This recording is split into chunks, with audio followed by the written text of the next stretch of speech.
Hey guys, how's it going? So I have been getting a lot of questions lately on how to become a makeup artist and the truth on being a makeup artist. And I've always been asked this, so I figured that I would make a video about it. Because it seems like, there's so many people that still don't know like the ins and outs, and I've been a makeup artist for almost 5 years now, and I've worked at so many places that I feel like I've been around, and I've seen like the good and the bad. So anyways, I decided to make a video about the truth of becoming a makeup artist and what it's really like. So I had like some people on Instagram and on YouTube, and then just questions that I've seen a lot on social media, and questions that people have asked me in the past about this type of career and industry. So I figured I would narrow it down to like the 10 most asked questions and answer them for you guys. So let's get started. The first one is, do you need to go to makeup school? Yes and no. Yes, because if you are trying to get into like sci-fi makeup, the kind of makeup you saw in the Michael Jackson Thriller video, or any type of like really, really theatrical makeup, then by all means, yes. I don't know how to do that, and if I were to ever learn, I would definitely go to school. So in that case, like if you're trying to do like horror makeup or like makeup for movies, that is not just like applying blush or lipstick, but is actually transforming people into like creatures or other people, that is an intensive type of art. And yes, it is makeup. I would definitely suggest go to school for that. No, if you are trying to work for MAC, or if you want to just do brides, or even if you just want to do like runway shows or fashion week in New York City, I wouldn't go to school for that. I personally wouldn't waste my money. I think a lot of that can be self-taught. I think workshops are really good, and places like the makeup show would be places that would really help you, like the IMATs. They do workshops and demonstrations. So yes, that's when I feel like, no, I wouldn't go to makeup if you're trying to just freelance, or like I said, do fashion week or be a bridal airbrush makeup artist, kind of like what I am. I didn't go to makeup school. I went to a beauty academy, but I actually studied aesthetics, which actually is everything that involves the skin. I learned how to do facials. I learned how to wax people. We spend a week on makeup, and all the stuff that I learned at school I kind of already knew. And we learned, microdermabrasion. So I decided to go to school for that, because I figured if I'm gonna do this, I kind of want to know everything, the ins and outs, and skin is so important. So I just decided that I was gonna go to school for aesthetics. But no, I didn't learn pretty much nothing of makeup while I was there. So moving on. Do you need to be certified to work at MAC, Sephora, or a beauty counter? You don't need to. I've worked for Sephora. I've worked at many beauty counters, and I've never went to those interviews with a certification. They never asked for one. I've also interviewed for MAC, and they never asked for any type of certification. Actually, when I was at Sephora, I got certified. And I know that I think MAC certifies you, and a lot of places will certify you. So it is not, don't worry if you want to apply for those places and you don't have a certification, because they're not going to ask you for one. And I mean, if you do have one, that's great, and you should bring it with you, because I think that'll help your credibility, but I wouldn't worry about that. So okay, next one is, how did you get your start? About 5 years ago, I started working at Ulta as a cashier, and I've always loved makeup. I've always been a girly girl. I can't say I was the type of person to know this, that I wanted to do this as a kid. I actually wanted to be a communications major and have Oprah Winfrey's job. And I went to college for that. I got an associate's degree, but I wasn't really happy. So I started working at Ulta part-time, and I fell in love with it. Like, I fell in love with helping people put on their makeup and find the right products for them. And then that's also around the time I discovered Candy Johnson, who I absolutely adore and admire, and I think she's one of the reasons why I'm in this industry. And I started watching her videos, and I was like, oh my god, I was blown away. I couldn't believe it. And then I went to school, to Vision Beauty Academy, and to be an esthetician, and I kind of just would apply everywhere and anywhere. And so I have worked as a makeup artist at Sephora. I have worked for Christian Dior. I've worked for Lancome. I've worked for Stila and Smashbox, and just the list goes on. I mean, I worked in many places, and I guess ever since then I love what I do, and I love freelancing, and I couldn't imagine doing anything else. So okay, so next one is, what is your number one piece of advice? My number one piece of advice would definitely be, don't quit your day job. This is not an easy industry to get into, but by all means, if this is something that you truly have the passion for, and this is something that you really, really want to do, then practice every day. Practice on yourself, practice on your friends, practice on your family, practice on anyone who will let you do their makeup.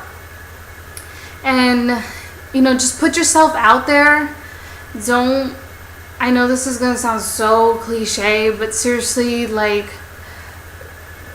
because it doesn't come easy, and I feel like it's, even on myself, it's taken me a long time to be here where I want to be, and I feel like I'm still going. Don't give up. And there's a lot of competition out there, and I feel, especially lately, it just seems like for some reason everyone and their mother wants to be a makeup artist. And I mean, I don't know, so make yourself stand out, be different. This is the one job where it's encouraged to be 150% yourself, and just to be different, and just don't stop, and people will eventually value that, and people will be able to see it. Okay, so next one I have here is, do you need a license to freelance? This is going to change from state to state, so you definitely want to check with the state that you live in. I know for the majority, though, you don't need a license to be a freelance makeup artist. However, if you want to work in a salon, many states, if not all, require you to have some sort of license, whether it's your cosmetology license or it's your aesthetics license. A lot of salons are going to require that. So you definitely, that's something that you need to check into before starting anything. To work at a retail store, however, no, you don't need a license. Next question is, do I need a portfolio and how do I get one? A portfolio is definitely helpful. It's pretty much, you know, a resume but with pictures. So to me, the easiest way to get one is when you're doing your friend's makeup or family, try to get a decent camera and take a really good picture. I know a lot of people love transformations. Some makeup artists, though, say that transformations aren't professional enough, but I love them. I love before and afters. And another thing you can do is, a lot of the ways that I get jobs is through Craigslist. So you can go on Craigslist and you can see if there's a model out there who needs to get her makeup done, and you can go and do it. And then if she has a photographer, have him or her give you the pictures, and vice versa. That's how I got started with my portfolio. One of my guy friends was wanting to be a photographer, and then one of my friends wanted to be a model, so we all kind of got together and I did her makeup and he took her picture and we exchanged our work like that. So, and a lot of people will be willing to do that. To grow your portfolio, you're probably going to have to work for free for a long time. So, but a lot of places don't require you to have a portfolio, though it is always something nice to have. So it wouldn't hurt. How much does a makeup artist make? Now, this has definitely been the most asked question. Of course, everyone wants to know about that moolah. So you cannot quote me on this. This is from my experience, from what I've heard, and this is definitely going to change from person to person and from state to state, and like what you do and what company you work for.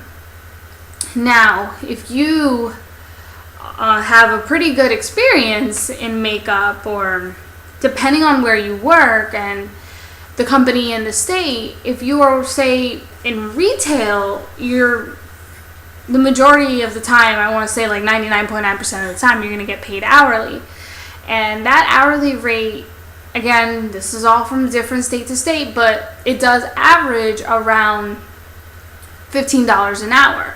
Now, that could be more or less depending on where you live and what company you're working for and your experience, your resume, yada yada.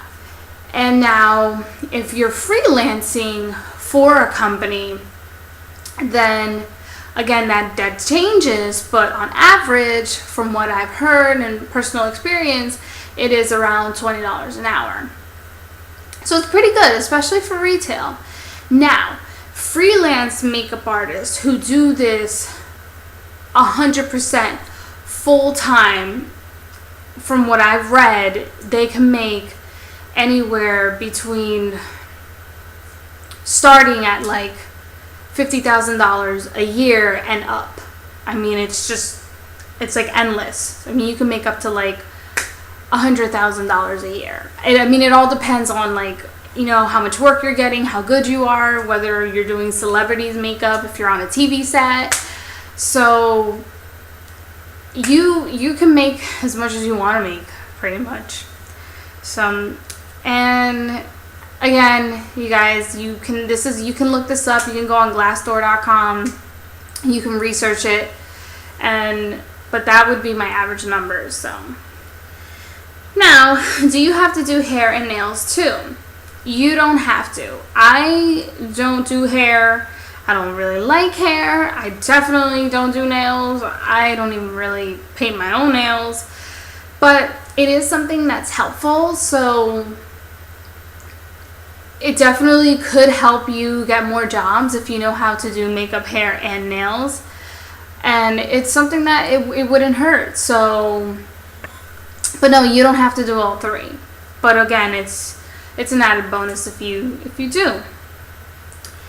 And what do you hate and what do you love about it?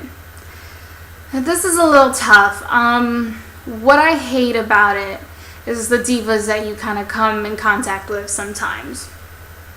Sometimes women and men can be kind of rude, and people can be really, really difficult. And sometimes you have that client that just exhausts you, and also you have the person who acts like they know more than you do, and they're questioning your work and your credibility.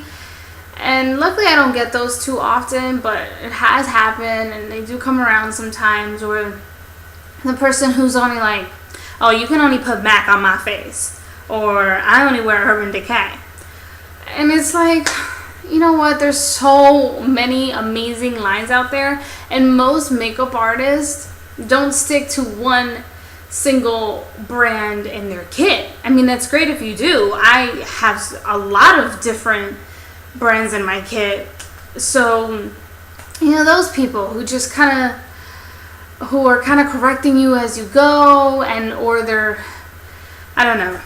And then other makeup artists who think they're better than you, or they just, oh my god, I've been doing this for like 10 years, so honey, I am legit. And it's nice, that's great. If you've been doing this for 10 something plus years, more than that, then good, like more power to you. But I hate cockiness, and you do run into a lot of that in this industry. But you have to know your self-worth.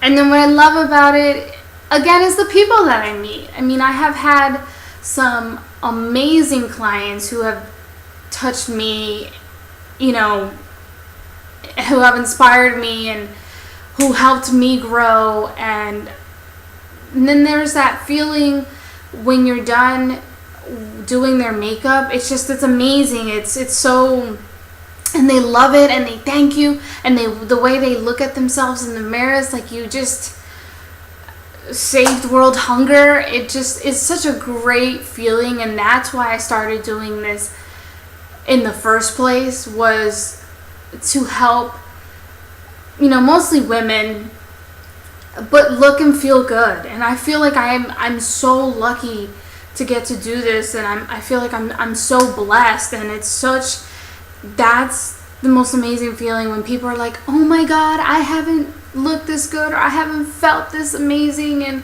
in so long, and thank you so much. And it's what I love about it. Now I finally have gotten to the point where I can work around my schedule, and I work when I want, and I don't really have to answer to, oh, you gotta clock in, you gotta be here, or you have to request off. It's taken me a long time to have this type of privilege, and that's probably also up there with making people feel and look great, is that I can work around my schedule, especially now that I'm going to be a mom. It's really, really important. So that's what I love about it. And then my last question is, who are your favorite makeup artists? I mentioned her before, definitely Candy Johnson. She is one of the reasons why I started doing what I do, and she has inspired me so much to keep going, and I've learned so much from her. And I've always think to myself sometimes, like, what would Candy Johnson do? Or like, what would Candy Johnson say? And she's just a beautiful person. You guys should check her out.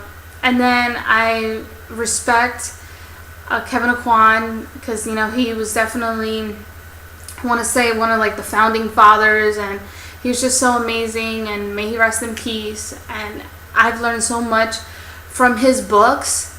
Has helped me out so incredibly, and I don't know. I can't say. I feel like I have no words to describe how amazing Kevin Aucoin is. And Scott Burns as well. His book is great.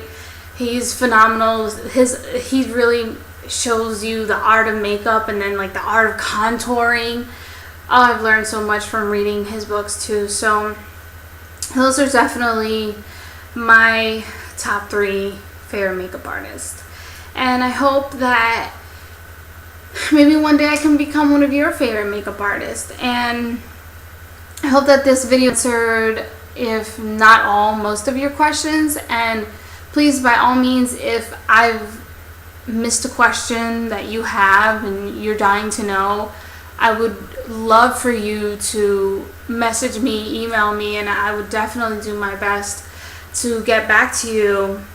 And as always, thank you so much for your support, and thank you so much for taking the time, because there's so many people out there on YouTube that you can watch, and you're watching me right now, and I really value that. So love you. Have a good one.